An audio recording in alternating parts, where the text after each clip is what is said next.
Vivekananda Reddy murder case విషయం మీద నిజంగానే ప్రభుత్వం వైపు నుంచి ఇనిషియేషన్ ఉంటే తను పూర్తిగా టీడీపీతోనే తన జర్నీ తీసుకోవాలనే విధంగా సునీత ఆలోచన చేస్తున్నారనేది ఇంకో సమాచారం. ఈ ప్రచారం నిజానికి ఎప్పటి నుంచో జరుగుతూ వస్తుంది, కానీ ఇది సీరియస్ గా త్వరలోనే కార్యరూపం దాల్చబోతుంది అనేది అటు టీడీపీ శ్రేణుల నుంచి ఇటు వైఎస్ వివేక సన్నిహిత వర్గాల నుంచి వినిపిస్తున్న ఒక సమాచారం అని అనుకోవచ్చు మనం. సో ఈ క్రమంలోనే లేటెస్ట్ గా ముఖ్యమంత్రి చంద్రబాబు నాయుడుతోని వైఎస్ సునీత భేటీ కావడం మాత్రం అత్యంత ప్రాధాన్యత అంశంగా మారింది. ఒకవైపు వరుసపెట్టి మద్యం సిండికేట్ వ్యవహారంలో అందరూ అరెస్టులు జరుగుతూ ఉన్నాయి. అధికారులు, పిఏలు, పిఎస్లు అందరూ అరెస్ట్ అవుతూ ఉంటే ఈ క్రమంలోనే అటు పొలిటికల్ గా సంబంధించి ఫస్ట్ చెవిరెడ్డి దగ్గర నుంచి ఈ రోజు మిథున్ రెడ్డి దాకా అందరి అరెస్టులు కూడా జరుగుతున్నాయి. నెక్స్ట్ టార్గెట్ బిగ్ బాస్ అంటూ జగన్మోహన్ రెడ్డి అంటూ కూడా ఒక క్లారిటీ అయితే అందరికీ వచ్చేసింది. సో ఇలా రాష్ట్ర వ్యాప్తంగా మద్యం స్కామ్ వ్యవహారం ఎంత స్థాయిలో పక్క తెలుగు రాష్ట్రాలు, పక్క తెలంగాణలో కూడా ఆ స్థాయిలో చర్చనీయాంశమైన క్రమంలో ఈ రోజు అంతకంటే ఎక్కువగా వైఎస్ వివేక మర్డర్ కేసు అంశం మరోసారి తెర మీదకి వస్తూ ఉంది. సునీత ఎప్పుడైతే చంద్రబాబు నాయుడుతో భేటీ అయ్యారో ఈ భేటీ తర్వాత నిజంగానే ఈ కేసుకి ఇంకా ప్రయారిటీ అయితే పెరిగింది. నిన్న మొన్న మనం చూసాం ఈ కేసులో అందరికంటే ముందుగా అప్రూవర్ గా మారిన డ్రైవర్ దస్తగిరి కూడా చెప్తా ఉన్నారు, నేను జైలుకి వెళ్ళొచ్చాను, ఏదైతే నా వెనుకొండి చేయించిన వాళ్ళంతా కూడా దర్జాగా తిరుగుతున్నారు అంటే ఆయన మాట్లాడటం జరిగింది. అది దస్తగిరి అన్నట్టుగానే నిజంగానే అసలు నిందితులు ఇప్పటికీ కాలు ఎగరేసుకుంటూ తిరుగుతూనే ఉన్నారు. అందుకే సునీత కూడా గడప కంటే ఎక్కువగా కూడా మిగతా విషయాల మీద ఫోకస్ పెట్టే ప్రయత్నం చేస్తున్నారు. తను ఎక్కే గడప దిగే గడప తేడా లేకుండా ఇప్పటికీ తన తండ్రి కేసు విషయంలో ఆమె ఫైట్ చేస్తానే ఉన్నారు. అయితే ఈ కేసు నిజంగానే ప్రభుత్వం సీరియస్ గా ఫోకస్ పెట్టబోతోంది అన్న లీక్ బయటకు వచ్చిన తర్వాతే సునీత చంద్రబాబు నాయుడుతో కూడా భేటీ కావడం జరిగింది. అయితే ప్రభుత్వం ఈ కేసు విషయంలో ఎలా ఫోకస్ పెట్టబోతోంది? ఇంకోవైపు చూస్తే అటు అవినాష్ రెడ్డి అరెస్ట్ నిజంగానే ఉంటుందా లేదా? ఇప్పటికే ఒకసారి అరెస్ట్ నుంచి అవినాష్ రెడ్డి తప్పించుకున్నారు, ఆయన తండ్రి భాస్కర్ రెడ్డి అరెస్ట్ కావడం జరిగింది. బట్ ఈసారి మాత్రం అవినాష్ రెడ్డి పక్కాగా లోపలికి వెళ్లాల్సిందే వివేకానంద రెడ్డి మర్డర్ కేసు విషయంలో అన్న అంచనాలు కూడా వస్తున్నాయి. అయితే వీటి గురించి డిస్కషన్ చేసుకునే ముందు మనం గతంలో జరిగిన కొన్ని పరిణామాలు కూడా ఇక్కడ హైలైట్ చేసుకోవాలి. మనకు తెలిసిందే, వైఎస్ జగన్మోహన్ రెడ్డి తన తండ్రి మరణం తర్వాత పార్టీ పెట్టే ప్రయత్నం చేశారు. అంతకుముందుగా వైఎస్ హయాంలో ఎప్పుడూ కూడా ఆ ఫ్యామిలీ నుంచి వైఎస్ తర్వాత అంత ప్రయారిటీ వివేకానంద రెడ్డికే దక్కుతూ ఉండేది. వైఎస్కి సుధీకర్ రెడ్డి దగ్గర నుంచి భాస్కర్ రెడ్డి లాంటి వాళ్ళ బ్రదర్స్ ఉన్నప్పటికీ, కజిన్స్ ఉన్నప్పటికీ వైఎస్ వివేకాకు మాత్రమే ఆయన ప్రయారిటీ ఇచ్చేవాళ్ళు. ఆయన ఎంపీగా పనిచేశారు, ఎమ్మెల్యేగా పనిచేశారు. అలా వివేకానంద రెడ్డికి అత్యంత ప్రయారిటీ ఉండేది వైఎస్ ఫ్యామిలీ నుంచి, వైఎస్ రాజశేఖర రెడ్డి తర్వాత ఆయన జమానాలో. వన్స్ వైఎస్ రాజశేఖర రెడ్డి చనిపోయిన నాటికి వివేక ఆ రోజున అటు భాస్కర్ రెడ్డి లాంటి వాళ్ళు జగన్మోహన్ రెడ్డికి దగ్గర అయ్యే ప్రయత్నం జరిగింది. తద్వారా ఆయన ద్వారానే అవినాష్ రెడ్డి లాంటి వాళ్ళు కూడా జగన్మోహన్ రెడ్డికి క్లోజ్ అసోసియేట్స్ అయ్యారు. 14లో కూడా అవినాష్ రెడ్డికి ఫస్ట్ ఎంపీ టికెట్ ఇచ్చారు జగన్మోహన్ రెడ్డి. కడప నుంచి ఆయన ఎంపీగా గెలవడం జరిగింది. అదేవిధంగా పులివెందు నుంచి జగన్మోహన్ రెడ్డి ఎమ్మెల్యేగా గెలిచారు. వన్స్ అవినాష్ రెడ్డి కడప నుంచి గెలిచిన తర్వాత అవినాష్ రెడ్డి కానీ ఆయన తండ్రి భాస్కర్ రెడ్డి కానీ కడప మొత్తాన్ని తమ చేతిలోకి తీసుకోవడంలో సక్సెస్ అయ్యారనుకోవాలి. కడప జిల్లా మొత్తానికి వాళ్ళిద్దరు కూడా ఒక అనఫిషియల్ సీఎంలుగా వ్యవహరించారంటే కూడా అది అతిశయోక్తి కాదు. వాళ్ళని నమ్మిన జగన్మోహన్ రెడ్డి ఇంక్లూడింగ్ తన కాన్స్టెన్సీ పులివెందులు కూడా తీసుకెళ్లి వాళ్ళ చేతుల్లో పెట్టారు. ఎందుకంటే ఆయన ప్రతిపక్ష నేతగా ఉన్నారు. ఆ రోజున రాష్ట్ర వ్యాప్తంగా పాదయాత్రలోనూ అదేవిధంగా ఓదార్పు యాత్రలోనూ బిజీగా ఉన్నారు. ముఖ్యమంత్రి అయిన తర్వాత కూడా అదే స్థాయిలో ముఖ్యమంత్రిగా ఆయన పనుల్లో బిజీగా ఉంటే పులివెందుల మొత్తాన్ని కూడా అవినాష్ రెడ్డి చూసుకుంటూ ఉండేవాళ్ళు. అలా క్రమక్రమంగా అవినాష్ రెడ్డికి, భాస్కర్ రెడ్డికి ఆ పార్టీలో ప్రయారిటీ పెరిగింది, ఇంక్లూడింగ్ కడప పులివెందుల్లో కూడా ప్రయారిటీ పెరిగింది. ఆ తర్వాత రోజుల్లో కాంగ్రెస్ నుంచి రిజైన్ చేసి వివేక పార్టీలోకి వచ్చినప్పటికీ వివేకాకు మాత్రం అంత ప్రయారిటీ జగన్మోహన్ రెడ్డి వైపు నుంచి కూడా దక్కలేదు. బట్ ఎమ్మెల్సీ సీట్ ఇచ్చారు కానీ ఆయన ఓడిపోయారు. దెన్ అక్కడి నుంచి మనం చూసుకుంటే అటు అవినాష్ రెడ్డి, భాస్కర్ రెడ్డి హవా ఎక్కువ అయిన తర్వాత పార్టీలో వివేకానంద రెడ్డికి నిజంగానే ప్రయారిటీ తగ్గుతూ వచ్చింది. జగన్మోహన్ రెడ్డి సొంత బాబాయ్ అని చెప్పి అందరూ గౌరవించడం తప్ప పదవుల పరంగా, పార్టీ పరంగా వివేకానంద రెడ్డికి నిజంగానే ప్రయారిటీ తగ్గుతూ వచ్చింది వైఎస్ఆర్సీపీలో when compared with Bhaskar Reddy. ఇక అవి తర్వాత రోజుల్లో అటు షర్మిలా కేంద్రంగా కావచ్చు, మిగతా విషయాల్లో కావచ్చు, వివేక వర్సెస్ భాస్కర్ రెడ్డి, వివేక వర్సెస్ అవినాష్ రెడ్డి అనే పరిణామాలు చాలా దూరం వెళ్ళాయి. స్థానికంగా 2019లో మరోసారి అవినాష్ ఎంపీ అయ్యారు, జగన్మోహన్ రెడ్డి ముఖ్యమంత్రి అయ్యారు. ఏకంగా కడప మొత్తం కూడా వాళ్ళ హస్తగతం అయింది. సో ఈ 2019 ఎన్నికల కంటే ముందు మనం చూసినట్లయితే వివేక అవినాష్ రెడ్డి పొలిటికల్ గేమ్కి ఆయన అడ్డమవుతారనే అంచనాలతోని ఆయన మీద ఫోకస్ పెట్టే ప్రయత్నం జరిగింది. ఒక వెన్నెట్టా పాలిటిక్స్ తెర మీదకి రావడం జరిగింది. సో చాలా సార్లు ఇది వివేకం లాంటి సినిమాల్లో ఎక్స్పోజ్ కూడా చేశారు ఆ రోజు ఏం జరిగింది అనేది. తన ఎన్నికలకు ముందు కరెక్ట్గా 3 నెలల ముందు తన సొంత బాత్రూంలోనే వివేక అత్యంత కిరాతకంగా చంపబడ్డారు ఆయన సొంత ఇంటిలోని.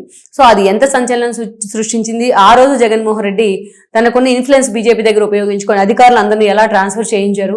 అప్పుడు తన నోటితోనే సిబిఐ ఎంక్వైరీ కోరిన జగన్మోహన్ రెడ్డి ఆ తర్వాత ముఖ్యమంత్రి అయిన తర్వాత ఆ సిబిఐ కన్సల్ట్ని ఎలా వెనక్కి తీసుకున్నారు అనేది కూడా మనకు తెలుసు. అందుకే ఎన్నికలకు ముందు జగన్మోహన్ రెడ్డి నమ్మిన సునీత ఎన్నికల అనంతరం ఆయనకు దూరం జరిగే ప్రయత్నం చేశారు. ఇక వివేకానంద రెడ్డి మర్డర్ కేసు అంశాన్ని ఎన్నికల ప్రచారంగా వాడుకోవద్దని ఎలక్షన్ కమిషన్ చెప్పినా జగన్మోహన్ రెడ్డి మాత్రం అదే స్థాయిలో తన బాబాయిని చంపారు అంటూ ఒక సెంటిమెంట్ని పండించారు 19లో. తన చిన్నాన్నని చంపారు అని. ఇక ఇదే స్థాయిలో మనం చూస్తే చంద్రబాబు నాయుడు చేతిలో నారాసుర రక్త చరిత్ర పేరుతో ఆ రోజు అధికారంలో ఉంది టీడీపీ. ఆయన చేతిలో కత్తి పెట్టి ఆయన మీడియాలో, సొంత మీడియాలోని ఫోటోలు కూడా ప్రచురించిన పరిస్థితి అయితే ఉంది. అలాంటి సిచ్యువేషన్ నుంచి జగన్మోహన్ రెడ్డికి ఆ సెంటిమెంట్ వర్కౌట్ అయింది. దెన్ ఆయన 151 సీట్లతోని ఒక థమ్మింగ్ మెజారిటీతోని ముఖ్యమంత్రి కావడం జరిగింది. అయిన తర్వాత తన బాబాయ్ కేసుని అటకెక్కించేశారు. సేమ్ 14లో కూడా అంతే. తన తండ్రి న్యాచురల్ డెత్ కాదు, అది అన్యాయంగా దాని వెనక రిలయన్స్ లాంటి సంస్థలు ఉన్నాయని ఆ రోజు ఆరోపణలు చేశారు. ఎంక్వైరీ కమిషన్ కూడా కోరారు. ఇవన్నీ జరిగిన తర్వాత వన్స్ 14లో ఓడిపోయిన తర్వాత ఇంకా ఆ సంగతి మర్చిపోయారు అనమాట. ఇంకెప్పుడు కూడా తన తండ్రిది అనుమానాలున్న ఏదైతే మరణం కాదంటూ కూడా, అసహజ మరణం కాదంటూ కూడా ఆయన ఎప్పుడు మాట్లాడే ప్రయత్నం చేయలేదన్నమాట. సో అక్కడి నుంచి మనం చూసుకున్నట్లయితే ఒక సెంటిమెంట్ పండించే ప్రయత్నం చేయడం, తన అవసరం తీరిపోయిన తర్వాత దాన్ని పక్కన పెడతాం. సో ఇలా జగన్మోహన్ రెడ్డి చేస్తూ వచ్చారు. అలాగే వివేకానంద రెడ్డి మర్డర్ కేసు అంశాన్ని మాత్రం అటకెక్కించారు. అప్పటికే ఈ కేసులో సునీత మాత్రం జగన్మోహన్ రెడ్డితో డినై చేసిన తర్వాత ఆమె ఎక్కే గడప దిగే గడప లేకుండా పోరాటం చేసింది. ఆ రోజు చూస్తే అందరినీ ఐపీఎస్లు మొదలుకొని ఐఏఎస్ల దాకా అన్ని పార్టీల మద్దతు కోరే ప్రయత్నం కూడా చేసింది.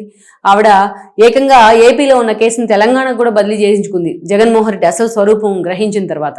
అయితే ఆమె చేసిన పోరాటమే ఆమెకి మిగతా పార్టీల నుంచి కూడా ఒక అప్లాస్ తీసుకొచ్చింది. ఇంక్లూడింగ్ పవన్ కళ్యాణ్ అండ్ చంద్రబాబు నాయుడు, లోకేష్ లాంటి వాళ్ళు కూడా ఆమెను ఆకాశానికి ఎత్తేసేవాళ్ళు ఆమె పోరాట పటిమను. సిబిఐ కూడా సీరియస్ గా ఫోకస్ పెట్టి వరుసపెట్టి బకెట్ ఆఫ్ అరెస్ట్ చేసుకుంటూ చివరికి అవినాష్ రెడ్డిని కూడా, భాస్కర్ రెడ్డి అరెస్ట్ అయ్యారు, అవినాష్ రెడ్డి కూడా రేపో మాపో అరెస్ట్ అన్న క్రమంలో ఆ రోజు జగన్మోహన్ రెడ్డికి బీజేపీతో ఉన్న వైబిలిటీ దృష్ట్యా బీజేపీ నేతలు అవినాష్ రెడ్డి అరెస్ట్ కాకుండా అడ్డుపడ్డారనే చర్చ ఉంది. దాంట్లో కొంత వాస్తవం కూడా ఉంది. కర్నూలులో పోలీసులు వస్తే సిబిఐ వాళ్ళని కూడా తరిమికొట్టిన పరిస్థితి ఉంది ఆ రోజు అవినాష్ రెడ్డి. సో అలాంటి సిచ్యువేషన్ అయితే ఫేస్ చేస్తూ వచ్చింది సునీత. ఎక్కడికక్కడ అవమానాలు. లాస్ట్లో ఆమెక తాను సొంతగా అయినా టీడీపీ నుంచి అయినా పోటీ చేస్తాను కడపలో అవినాష్ రెడ్డికి వ్యతిరేకంగా అని కూడా ఆమె పొలిటికల్ టర్న్ తీసుకోవాలనుకుంది. అయితే షర్మిల లాంటి వాళ్ళు అప్పుడు పీసీసీ చీఫ్ హోదాలో తనకు మద్దతు ఇవ్వమని అడిగారు. తనే ఆ రోజు కడప ఎంపీగా బరిలో దిగున్నారు. అయినప్పటికీ షర్మిల ఓడిపోయారు. సునీత మద్దతున్న షర్మిల ఓడిపోయారు. బట్ సునీత షర్మిల కలిసి వివేక మర్డర్ కేసు విషయంలో చేసిన ఫైట్ మాత్రం అటు ప్రతిపక్షాలకు కూడా వాళ్ళకి ఎడ్జి తీసుకొచ్చిందని అనుకోవాలి. స్థానికంగా అటు జగన్మోహన్ రెడ్డి దగ్గర నుంచి అవినాష్ దాకా అందరూ కూడా వాళ్ళకి వ్యతిరేకంగా ఈ కేసు మారడం కానీ, వ్యతిరేకంగా జనంలో ఒక భావన రావడంలో కూడా సక్సెస్ చేశారు. వాళ్ళిద్దరు కూడా అంత క్లారిటీగా జగన్మోహన్ రెడ్డి పార్టీ పునాదులు రక్తంతో తడిచిపోయాయంటూ కూడా చాలా డాషింగ్ అండ్ డేరింగ్ గా మాట్లాడారు ఆ రోజు సునీత. ఇవన్నీ కూడా చాలా ఒక ఎమోషనల్ ఇష్యూని అయితే తెర మీదకి తీసుకొచ్చాయి. బట్ అలా జగన్మోహన్ రెడ్డి మొన్నటి ఎన్నికల్లో తన సొంత కంచుకోడైన కడప లాంటి చోట కూడా మెజారిటీ సీట్స్ కోల్పోవడానికి ఇది కూడా వివేకానంద రెడ్డి మర్డర్ కేసు అంశం కూడా ఒక కారణం అని మనం చెప్పక తప్పదు.